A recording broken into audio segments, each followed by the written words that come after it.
Hey, what's up, guys? Meteorologist Doug Hetty, Weather 2020 video. It's Wednesday afternoon. Weather's pretty nice. We got the sunshine outside today, a little bit warmer, and the winds are starting to pick up.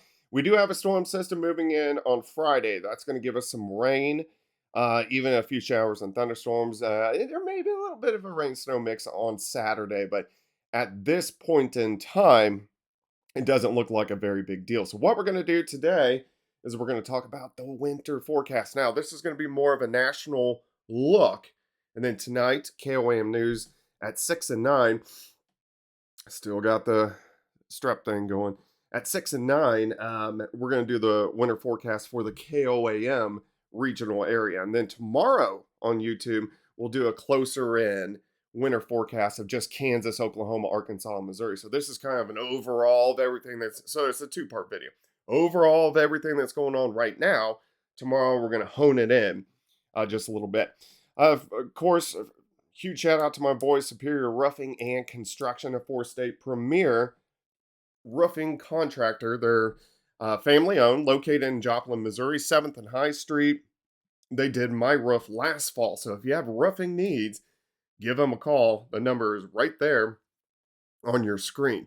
All right, so first off, this Weather 2020, you should go check out the website. Pretty slick site, but what Weather 2020 does is we do long range forecasting for different companies, especially ag and stuff like that. So Gary Lezak and I, we've been working on the LRC for about 25 years. So we continue to develop this pattern each and every year. And hands down, it's extremely accurate on long range forecasting. So, first off, let's take a look at what's going on so far this fall. If we look back at last year at this point, severe reports, we were already 786 and had 163 tornadoes. This year, it's much, much lower. So, the severe, if you remember last year's pattern, so again, the pattern goes September to September.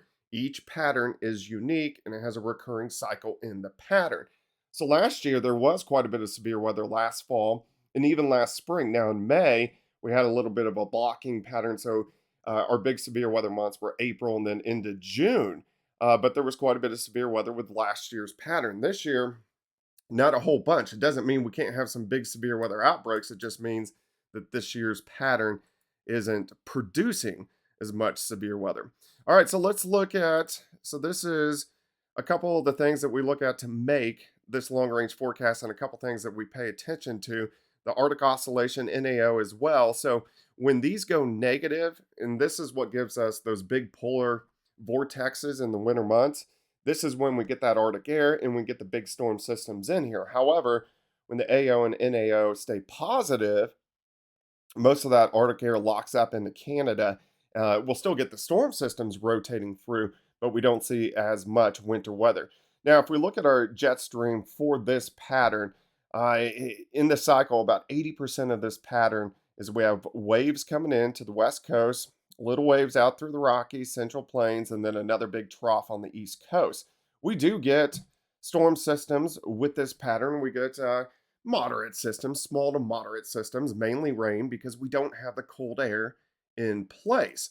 But there is a couple times in each cycle that we do see this take place. So this is the second trend in the pattern or the second feature in the pattern. We'll get more of a ridge out across the Pacific Northwest into the Gulf of Alaska and then also on the East Coast. What this really produces is kind of a blocking high and it drives that cold air south and then you get this subtropical jet with El Nino, and with that we get these waves that come in and interact with that cold Arctic air, and it's going to be these situations that we can get the bigger storm systems in here with snow and ice events.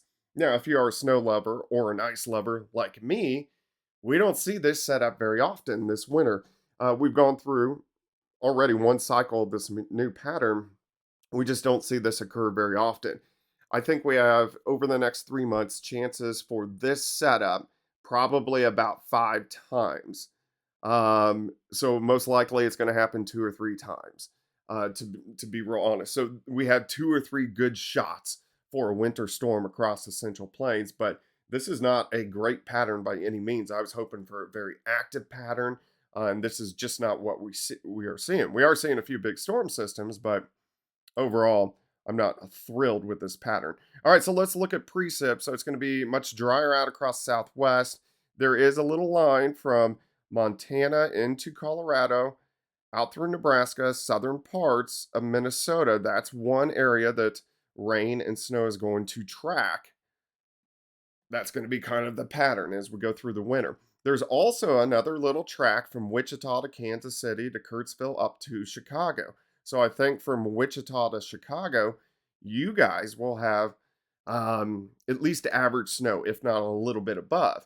There's also a little track through central Texas into central Arkansas, but you can see there's a dry slot, southern parts of Missouri, and then all the way out through the East Coast. So above average, the areas that are going to have the best chances for good snows this winter is going to be Wichita, Kansas City, up to Chicago, maybe Detroit, and even New England with a couple nor'easters. So that's kind of where it's setting up. Now, temperatures as well, it's going to be much warmer the eastern half of the country, and then near average through the Central Plains, down through Wichita, Kansas City, back toward Joplin and Central Texas, and a little below average as we get into the New England states. So these are kind of the things I'm looking at. Those are going to be the tracks for winter storms. If we go back to precip, the best tracks for winter storms: Nebraska, southern parts of Minnesota, and then Wichita to Chicago. So tonight on KOAM, I'm going to really focus in on the four-state area, and then tomorrow, right here on our Weather 2020 YouTube, we'll focus on strictly the states of Kansas, Oklahoma, Arkansas, and Missouri.